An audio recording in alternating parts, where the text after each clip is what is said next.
আমরা বলছিলাম যে বেশি অতীত নিয়ে না থাকি, সামনের দিকে সামনের কথা, আবার বেশি সামনের জন্য স্বপ্ন না দেখি এখন আমরা যে অবস্থা আছি সেই অবস্থাটা নিয়ে একটু ভাবা দরকার। সেই প্রসঙ্গে দুটো রেফারেন্স আমি টেনেছিলাম। একটি হচ্ছে গোপালগঞ্জে শহীদ মিনারে জুতা পায়ে ইসলামী আন্দোলনের প্রার্থী সহ নেতাকর্মীরা, যেটার মধ্য দিয়ে শহীদদের অসম্মান করা হয়েছে সেটা বোঝাই যায়। আরেকটি রাজবাড়িতে মুক্তিযোদ্ধাদের জন্য সংরক্ষিত কবরস্থানে আগুন, এই ঘটনায় জিডি করা হয়েছে। এত ক্ষোভ কেন মুক্তিযোদ্ধাদের উপরে? আমরা পাস্টে না ফিরতে পারছি না। রুমিন ফারহান, আমি আসবো আপনার কাছে, আমি রুমিন ফারহান আপনার মন্তব্য শুনতে চাই।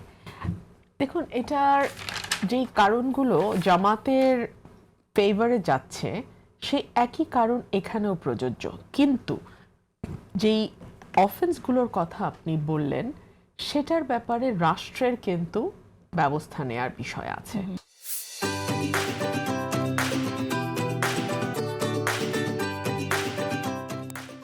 আমি অবাক হয়ে লক্ষ্য করলাম প্রথম আলোর যে জরিপটা এসছে সেখানে কিন্তু অনেকে ল অ্যান্ড অর্ডার সিচুয়েশনের ব্যাপারে সন্তোষ প্রকাশ করেছেন এবং একটা বড় অংশের মানুষ বলেছেন যে এই সরকার আইন শৃঙ্খলা পরিস্থিতির ব্যাপারে বেশ ভালো অগ্রগতি হয়েছে। হ্যাঁ, এখানে খুব অবাক করা বিষয় হচ্ছে তাহলে কি আমাদের একটা বড় অংশের মানুষের মানসিকতায় পরিবর্তন এসছে, যেটাকে আমরা এক সময় ভায়োলেন্স হিসেবে ধরতাম, যেটাকে আমরা এক সময় মনে করতাম একটা ক্রিমিনাল অফেন্স। ধরুন এই যে মাজার ভাঙার কথাই ফর এক্সাম্পল, এই যে মানে 400-র কাছাকাছি মাজার ভাঙা হয়ে গেল, এটাকে আপনি আসলে কিভাবে দেখবেন? 400 তো না, সরি, 1000-এর কাছাকাছি বোধহয় না মাজার ভাঙা হয়েছে। সো এটাকে আপনি আসলে কিভাবে দেখবেন? এই জরিপটাকে এক বাইবেল বলে ধরারও যেমন কিছু নাই, জরিপকে একেবারে উড়িয়ে দেওয়ারও কিছু নাই। হ্যাঁ, সো আপনি কি তাহলে বলবেন যে একটা বড় অংশের মানুষের চিন্তা ভাবনা এবং তাদের ফ্যাক্ট তারা আগে যেভাবে পারসিভ করতো এখন তারা ভিন্নভাবে পারসিভ করে? হতে পারে, কিন্তু কারণ এত বড় একটা গণ অভ্যুত্থান এবং তার আগে দম বন্ধ করা এত দীর্ঘ সময়, 15 বছর 6 মাস, একটা লম্বা সময়।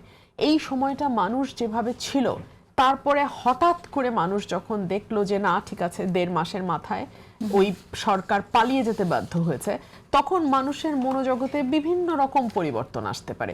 সেই জায়গা থেকে এটা একটা। আর দুই হচ্ছে, এই সময় গত 15 মাসে একটা বিষয় এস্টাবলিশ হয়েছে যে আপনি যদি মুক্তিযুদ্ধের বিরুদ্ধে কথা বলেন, আপনি যদি বাংলাদেশের স্বাধীনতার বিপক্ষে কোনো অবস্থান নেন, তাহলে আপনাকে অ্যাটলিস্ট খুব বেশি জবাবদিহিতার মধ্যে পড়তে হবে না, না সামাজিকভাবে জবাবদিহিতার মধ্যে পড়তে হবে, না রাষ্ট্রীয়ভাবে। আপনি আজকে আলোচনাটা যখন শুরু করেছিলেন তখন একটা বিষয় আমার মাথায় এসছে, একটা আফ্রিকান প্রবাদ আছে যে কখনো যদি সিংহ ইতিহাস লিখতে পারতো, শিকারের ইতিহাস লিখতে পারতো, তাহলে মানুষ ইতিহাসটা অন্যরকম ভাবেও দেখার একটা সুযোগ পেত।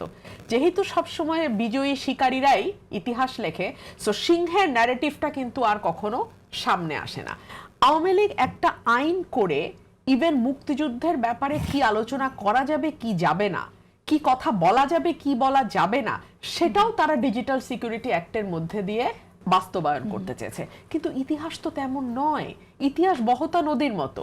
এটাকে একই ঘটনা, সেম ঘটনা, আপনি একভাবে দেখবেন, আমি একভাবে দেখব, শাহরিয়ার ভাই একভাবে দেখবে। ধরুন আজকে শাহরিয়ার ভাইয়ের যে ব্যাখ্যাটা আজকে উনি দিলেন, এই ব্যাখ্যাটাই যদি 15 মাস আগে হতো, ওনাকে একেবারে মানে হ্যাং টু ডেথ হতো ওনার। হ্যাঁ, ওনাকে ওনাকে ধরলাম, আইন আদালত কিছুই হলো না, হ্যাঁ মামলাও হলো না, কিন্তু সামাজিকভাবে ওনাকে যে পরিমাণ হেনস্থার শিকার হতে হতো সেটা চিন্তার বাইরে। কিন্তু সেটা যদি না হয়ে আমরা যদি ইতিহাসটাকে ইতিহাসের মতো ফ্লো করতে দিতাম, শাহরিয়ার ভাইয়ের ব্যাখ্যা দিবেন, রনি ভাইয়ের ব্যাখ্যা দিবেন, আমি আমার ব্যাখ্যা দিব, তাহলে ইতিহাস নিয়ে না এত রিজিডিটিও তৈরি হতো না, এত কামড়িও হতো না। আর বাংলাদেশের মুক্তিযুদ্ধের ব্যাপারে যেটা পরের প্রজন্ম বা নতুন প্রজন্ম বা তরুণ সমাজকে আপনি জানাবেন কি করে? জানাবার কয়েকটা মাধ্যম আছে। একটা হচ্ছে ইতিহাসের বই পড়া, সেটা সকলেই পড়তে আগ্রহী হবে তেমনটা না, কিন্তু একটা ভিজুয়াল, আপনি একটা সিনেমা বানান চমৎকার, একটা চমৎকার নাটক বানান। মুক্তিযুদ্ধের সিনেমা, সেই সিনেমাকে এখন বানানো হচ্ছে বা নতুন করে এখন তো মুক্তিযুদ্ধের সিনেমার প্রতিও মনে হয় মানুষের আগ্রহ অনেক কমে গেছে বলে আমার মনে 15 হচ্ছে। বছরে যেটা হয়েছে ওটা একটা অস্বাভাবিক সময়ের মধ্যে দিয়ে বাংলাদেশ গেছে। তরুণ প্রজন্ম কি দেখেছে আপনি মুক্তিযুদ্ধের দোহাই দিয়ে ভোট চুরি করবেন, মুক্তিযুদ্ধের দোহাই দিয়ে আপনি মানুষ গুম করবেন, আপনি আয়নাঘর বানাবেন, আপনি বিচার বহির্ভূতভাবে হত্যা করবেন, আপনি কয়েক হাজার কোটি টাকা বিদেশে লক্ষ কোটি টাকা পাচার করবেন, আপনি মুক্তিযুদ্ধের নাম করে মানুষের কথা বলবার অধিকার, চিন্তা করবার, লিখবার অধিকার কেড়ে নেবেন। রাইট, এমন এক জায়গায় চলে গেছে বিষয়টা যে আমি আওয়ামী লীগের বিরোধিতা এখন মুক্তিযুদ্ধের বিরোধিতা গিয়ে দাঁড়িয়েছে।